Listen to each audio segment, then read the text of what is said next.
I have to ask, when you first took on the role, when you first auditioned, when you knew you were going to play a superhero, did you have any inkling that you would spend the entire series getting just shat upon from a great height?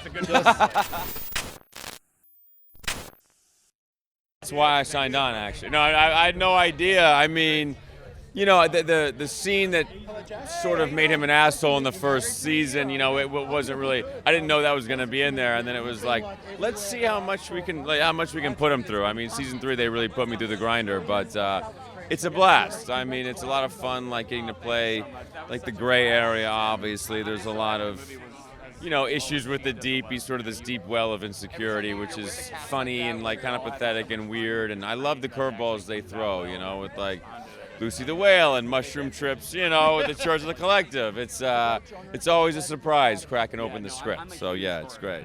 You've played a mostly silent character for 2 seasons, and now we actually got to hear you sing, which is something you've done in the past. Why don't you tell us about that?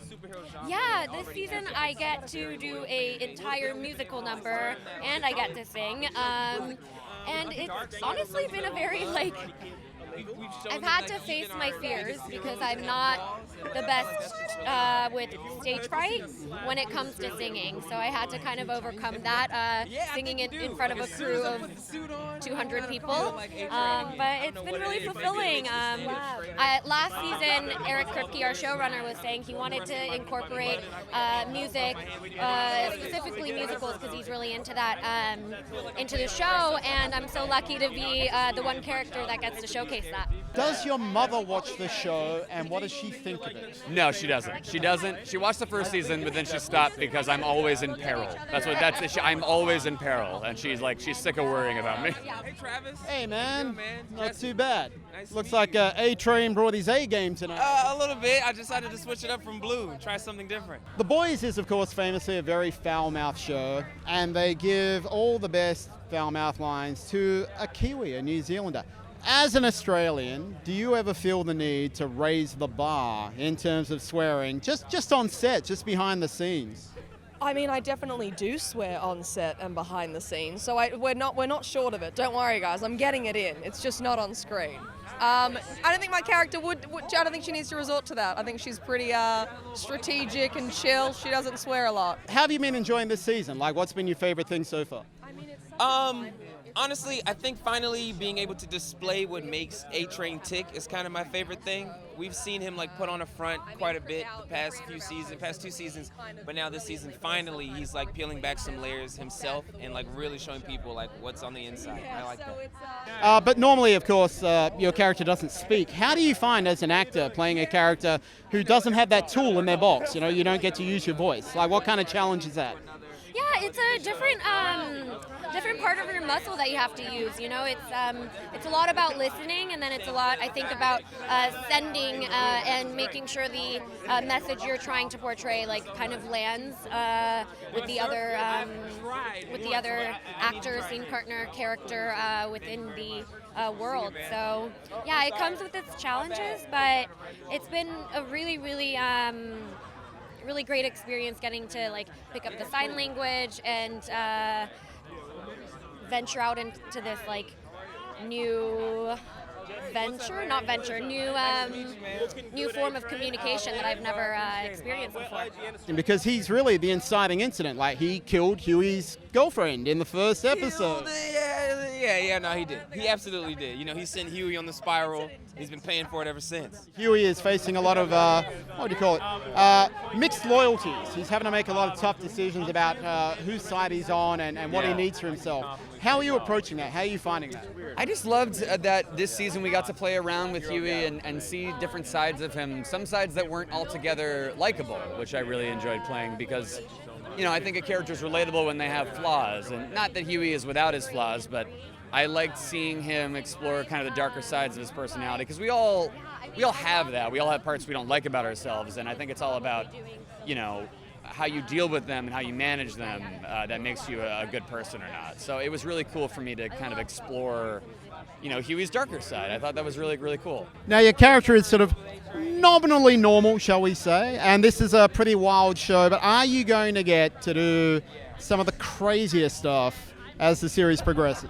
I mean, episode 1, she gets to do some fun stuff at the end of the episode. I think with a superhero that has the power of exploding heads, I think you can't really have a peaceful time. So I think she's going to get into it.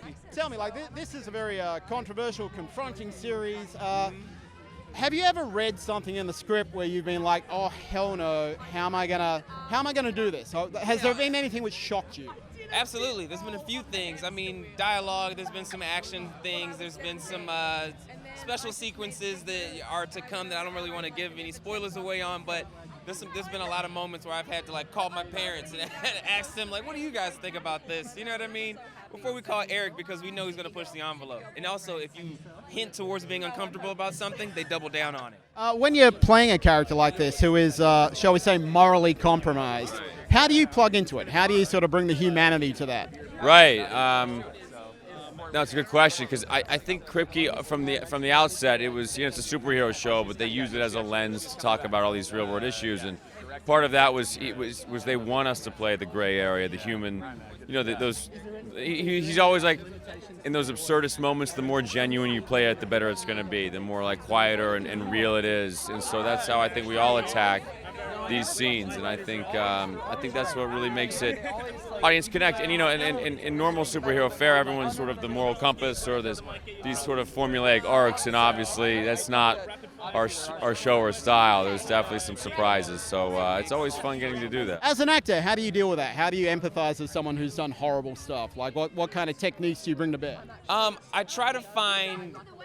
I mean, it's hard to relate to like A-Train. I feel like he makes the wrong decision intentionally over and over again. But trying to like humanize him a little bit, try to sympathize with where he came from and like the reasons why he does the things that he does. His justification isn't the best, but at least he's still looking and reaching to find something positive in what he's doing, even if he doesn't feel like there's any way out. Given how much the show sort of diverged from the source comics, what's your guiding light for his characterization now? Oh, wow. Well, I mean, I did read all the comics because I knew that, in the comic books, his likeness is based off of Simon Pegg circa Spaced. That's why Simon Pegg plays my dad in the show. And he's amazing. But then, so I read the comics because I knew I would look nor sound anything like the comic book character, so I wanted to get the spirit of him. And I realized he's an ordinary man in extraordinary circumstances. That with a little helping of, I kind of based him on me and all of my friends when we were in middle school, like initially, and then like just carrying that forward. But I love Huey. He has a very, very special place in my heart. Is it a bit weird that a show which is kind of about a multinational corporation using the media to manipulate people to their own ends, it's on Amazon? No, that's not weird at all. What are you guys talking about?